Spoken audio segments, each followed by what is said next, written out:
नमस्कार, सत श्री आदाब साथियों। आप सभी का वेलकम है जन क्रांति संघ में। आज इस चैनल पे एक नई वीडियो नई टॉपिक के साथ हम आए हैं। तो साथियों, आज का जो हमारे वीडियो का टॉपिक होने जा रहा है वो है आइडियोलॉजी। एक विचारधारा, ऐसी विचारधारा जो लोगों को अच्छी भी लगती है और नहीं भी। उसके फेलियर, उसके कितने सक्सेस हुआ है उसके बारे में वो सब जानेंगे इस वीडियो में। तो साथियों, उस आइडियोलॉजी का नाम है कम्युनिज्म। हाँ जी, कम्युनिज्म, या जो कम्युनिज्म को मानते हैं जिनको कम्युनिस्ट बोलते हैं। तो आज ऊपर बात करेंगे कम्युनिस्ट आइडियोलॉजी के बारे में।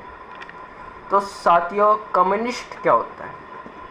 आपने बहुत बात सुना है कम्युनिस्ट, कम्युनिज्म।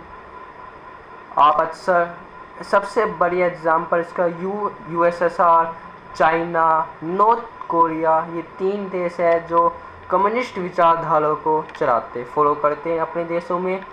तो साथियों, सबसे पहले जो कम्युनिज्म की विचारधारा है वो कहाँ से शुरू हुई, कैसे आई और क्यों जरूरी है ये वर्ल्ड के लिए, और इसके नुकसान क्या है, फेलियर क्या है इसके। तो ये सबसे पहले इसकी जो परिभाषा है, डेफिनेशन है कम्युनिज्म की, उसका बारे जानते हैं। इसकी जो है डेफिनेशन यानी परिभाषा ऐसे है: for each according to his ability, to each according to his needs. मतलब साथियों, जो जितनी उसकी एबिलिटी है, जितनी क्षमता है उस बंदे की, उस हिसाब से वो काम करेगा और सबको बराबर अपना हक, बेसिक जो नीड्स होएंगे लोगों के, कम्युनिटी के बेसिक नीड्स होएंगे, क्लॉथ हो गया, फूड हो गया, एग्जाम्पल और भी हो सकते हैं, लिविंग हो गया, होम हो गया, यस, सेल्फ डिफेंस हो गया, ये बेसिक में आते हैं। तो यही है, from each according to his ability, to each according to his needs. अब तो एक एग्जाम्पल की तरफ से समझते हैं कि ये जो आइडियोलॉजी है, कम्युनिस्ट विचारधारा, ये कैसे काम आती है। तो साथियों, सपोज करो एक सोसाइटी है, उसमें 100 लोग रहते हैं और हर बंदा अपने हिसाब से, अपनी एबिलिटी, अपनी क्षमता के हिसाब से काम करता है। पर अब अगर सोचा एग्जाम्पल साथियों, हर बंदा 10-10 रुपये कमा रहा है जी।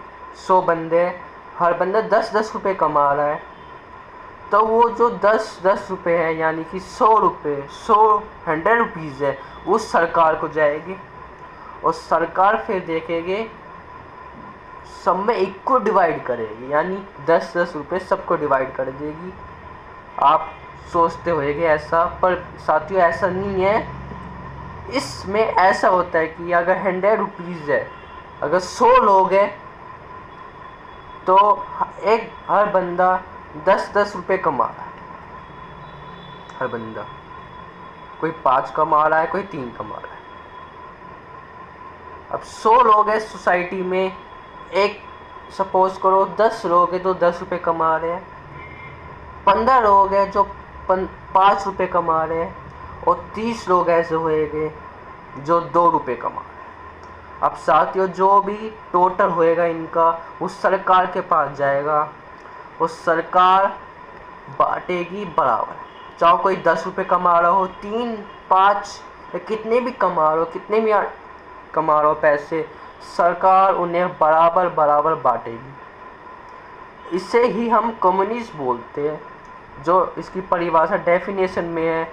जिसकी क्षमता, उस हिसाब से काम करेगा और सबको उनकी जो ज़रूरत है, नीड्स है, उनकी जो बेसिक है, उसको फुलफिल करेगा, उसको पूरा करेगी सरकार की जिम्मेदारी इस आइडियोलॉजी में।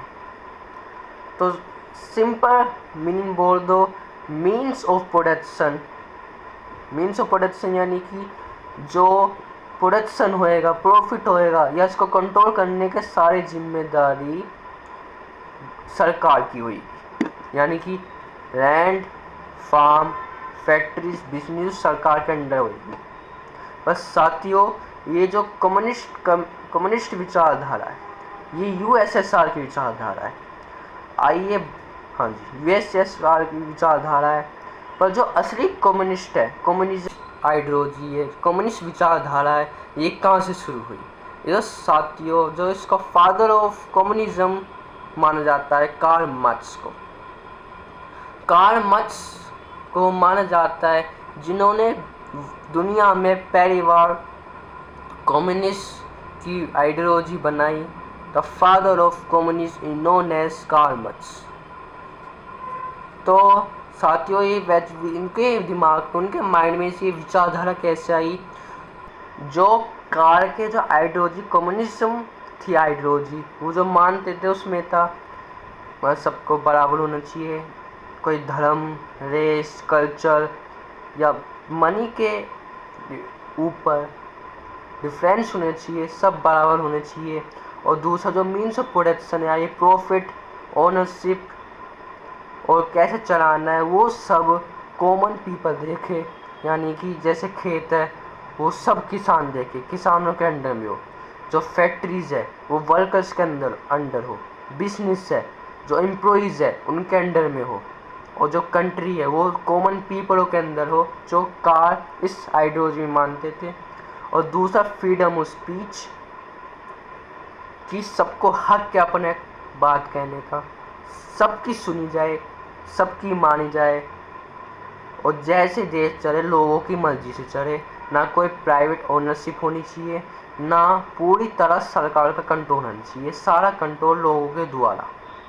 तो साथियों, जो ये एरर हो सकता है, मतलब जब हुआ था, जब ऐसे लोग मजदूरों के साथ हुआ था कि 13-13, 14-14 घंटे था, तो साथियों उसमें मतलब कि जो एरर था ये 1750 से लेकर 1850 तक ये जो मजदूर थे ज़बरदस्ती काम करा जाता, बैड कंडीशन, बेकार हालत में। पहले तो 1750 से, और दूसरा 1870 से 1870 के बाद शुरू हुआ दूसरा जो पार्ट था। आगे बढ़ते अपनी वीडियो पे। आप समझो, जो कार्ल की जो कम्युनिस्ट थी वो एकदम फिट बैठ रही थी इस जो डेफिनेशन, परिभाषा थी, from each according to his ability to each according to his needs. Fit बैठी, जो जिसकी जितनी क्षमता उतना काम करेगा और सब बेसिक नीड्स मिलेगी। कार्ल ने एक दो बार और जोड़ी कि सब बराबर हक होना चाहिए, फ्रीडम ऑफ स्पीच होनी चाहिए। और कार्ल इस आइडियोलॉजी मानते थे कि वोटिंग होना चाहिए। हाँ जी, अक्सर देखा गया है जो कम्युनिस्ट आइडियोलॉजी को फॉलो करने वाले कंट्रीज होते हैं उसमें वोटिंग ना के बराबर होती है, ऐसा देखा जाए। पर कार्ल ऐसा नहीं मानते थे कि पूरी डेमोक्रेसी, पूरी संविधान और पूरी वोटिंग राइट्स होनी चाहिए। और कार्ल जो वुमेन्स थी उनको भी मानते थे कि वुमेन्स को education, work and voting rights होना चाहिए। तो साथियों आगे बढ़ते हैं हम रशिया की तरफ। 1917 में रशियन रेवोल्यूशन हुआ, रशिया में क्रांति हुई। 1917 क्रांति हुई कम्युनिस्ट विचारधारा की। लीन पहले कम्युनिस्ट यूएसएसआर के पहले लीडर बने, कम्युनिस्ट विचारधारा चलाई उन्होंने जो राजा थे रशिया का उस टाइम में उसको गद्दी से उठाया, कम्युनिस्ट विचारधारा, कम्युनिज्म, रशिया को कम्युनिज्म बुलाया, यूएसएसआर बनाया। और साथियों उन्होंने बहुत सारे कुछ चेंज पे, उन्होंने कम्युनिज्म चेंज किया। सबसे पहले तो जो वर्कर्स थे उनको 14-14, 12-12 घंटे काम कराया जाता था, उन्होंने ये चेंज किया। और साथियों उन्होंने करा कि 8 घंटे काम करेंगे मजदूर, वर्कर्स, और हफ्ते में सिर्फ 5 दिन काम करेंगे, जैसे कि आज भी होता है साथियों। जैसे कि बहुत सारे ऑफिस मंडे टू फ्राइडे और 8 ही घंटे काम होता है। बहुत सारे देशों में तो ऐसा भी है, मैं ज़्यादा बहुत सारे नहीं, हर देश में ऐसा है। 4-5 को छोड़ के 8 घंटे से ज़्यादा आप अपने एम्प्लॉयज़ वर्कर्स से काम नहीं ले सकते। जो लीन थे, उन्होंने जो औरत है वुमेन्स, उन्होंने उनके लिए बहुत काम किया। जैसे कि कार चाहते थे कि वुमेन्स को वोटिंग राइट होनी चाहिए, एजुकेशन मिलना चाहिए और वर्किंग पावर होनी चाहिए।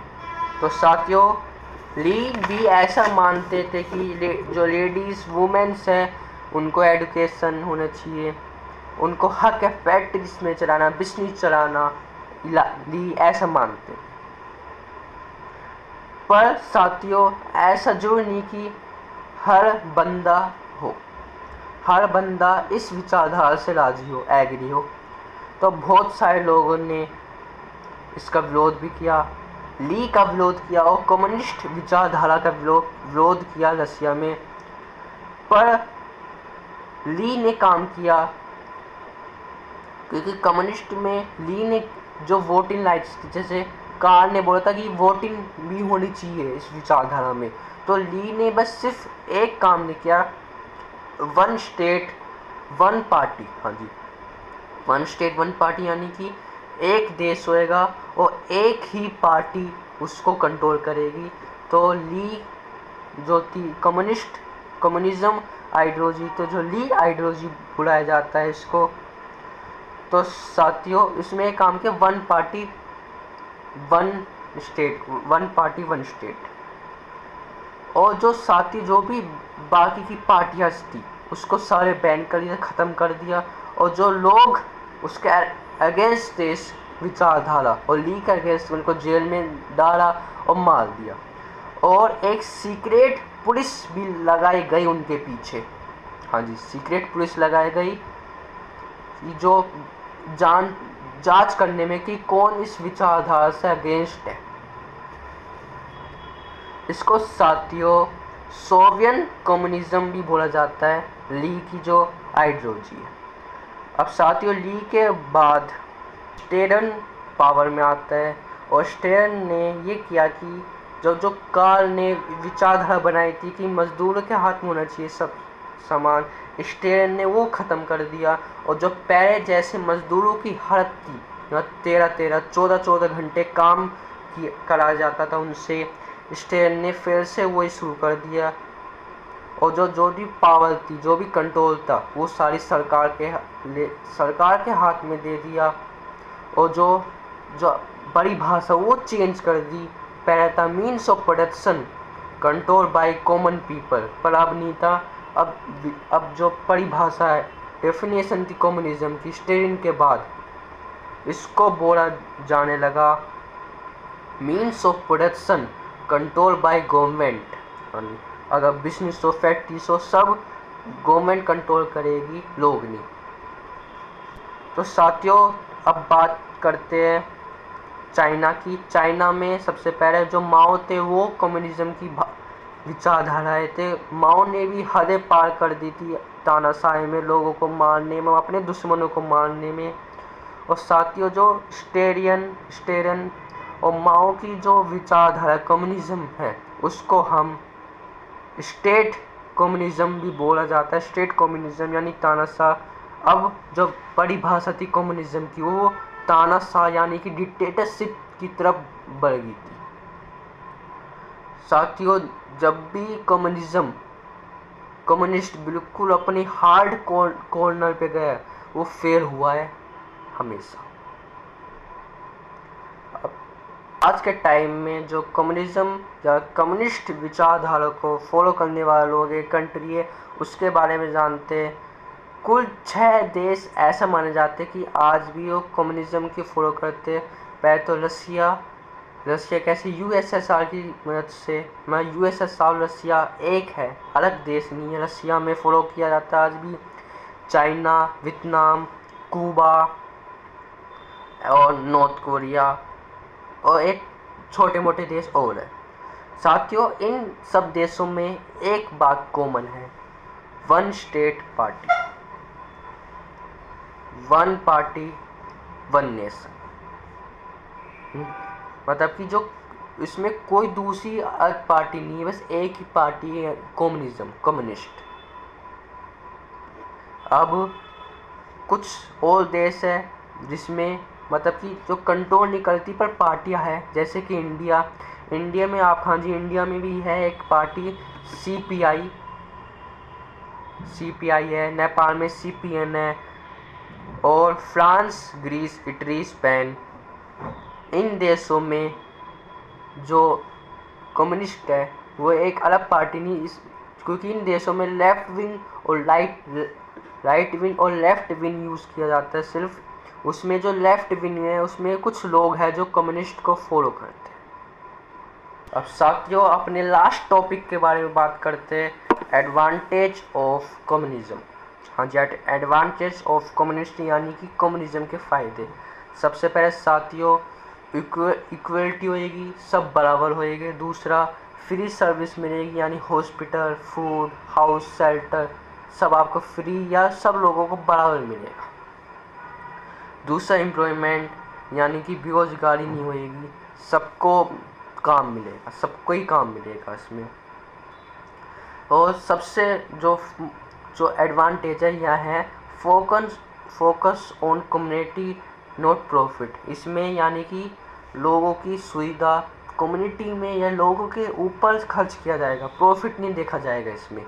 और कुछ नुकसान है इसके कम्युनिज्म के, लैक ऑफ फ्रीडम। हाँ, जो इतिहास रहा है, यानी कि इतिहास रहा है अब से यूएसएसआर की, यानी कि जब पहली बार आई थी विचारधारा यूएसएसआर में, और अभी तक लैक ऑफ फ्रीडम, यानी कि अभी देखा गया है। ऐसा नहीं कि इस विचारधारा में कार्ल ने मना किया था, कार्ल ने यही बात कही थी फ्रीडम ऑफ स्पीच होनी चाहिए, पर जैसे स्टेलिन हो गया, माओ होगी, इन विचार स्टेट कम्युनिज्म बोलते हैं।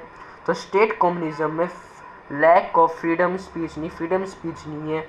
और दूसरा, सारा जो कंट्रोल है, बिजनेस है, फैक्ट्रीज है, खेत, फार्म है, लैंड है, वो सरकार कंट्रोल करेगी, कंट्रोल बाय गवर्नमेंट। और डिक्टेटरशिप। हाँ जी, कम्युनिज्म में डिक्टेटरशिप आम बात है। जो इतिहास देखा गया, पीछे इतिहास देखे तो ऐसा कोई कंटिन्यूस में एक या दो बार डिक्टेटरशिप नहीं आया। और साथियों, स्लो जीडीपी ग्रोथ होएगी, स्लो मनी ग्रोथ होएगी। क्यों? अब साथियों, अब जैसे कि अब मैं कमा रहा हूँ 10,000, सपोज को 10,000 है, पर जो दूसरा बंदा वो 1,000 रुपये कमा रहा है और मैं सरकार को दे रहा हूँ, पर जो उसके पास फ़ोन है वो मेरे पास फ़ोन है, उसके पास जैसे घर है वो मेरे पास है, उसके पास जैसे गाड़ी वो मेरे पास। तो साथियों, मैं मेहनत और नए नए आइडिया क्यों निकालूंगा? तो साथियों, ये सबसे बड़ा नुकसान होता है। जो ग्रोथ है जीडीपी या पैसों की ग्रोथ है, जो न्यू आइडियाज़ है वो ख़त्म हो जाते हैं। नो न्यू आइडियाज़, कोई भी नया विचारधारा, नई आईडी नहीं मिल पाती, क्योंकि वो इसी आइडियोलॉजी पे चलना है। तो साथियों, जो मैंने इस वीडियो में बनाई कम्युनिज्म की, केवल कम्युनिज्म ऐसी विचारधारा है जो थोड़ी सी परे है, क्योंकि हर जो भी पावर में आया है उसने कम्युनिज्म की जो परिभाषा है, आइडियोलॉजी, वो बदली है, अपनी सोच से, अपनी पसंद से लिखी है। तो साथियों, एक दूसरी वीडियो भी बन सकती है इसके ऊपर कि कम्युनिज्म की फ़ायदेमंद नहीं, नुकसान है। तो साथियों, इस वीडियो में इतना ही। नमस्कार, सत श्री अकाल, आदाब। जुड़े रहिए जन क्रांति के साथ।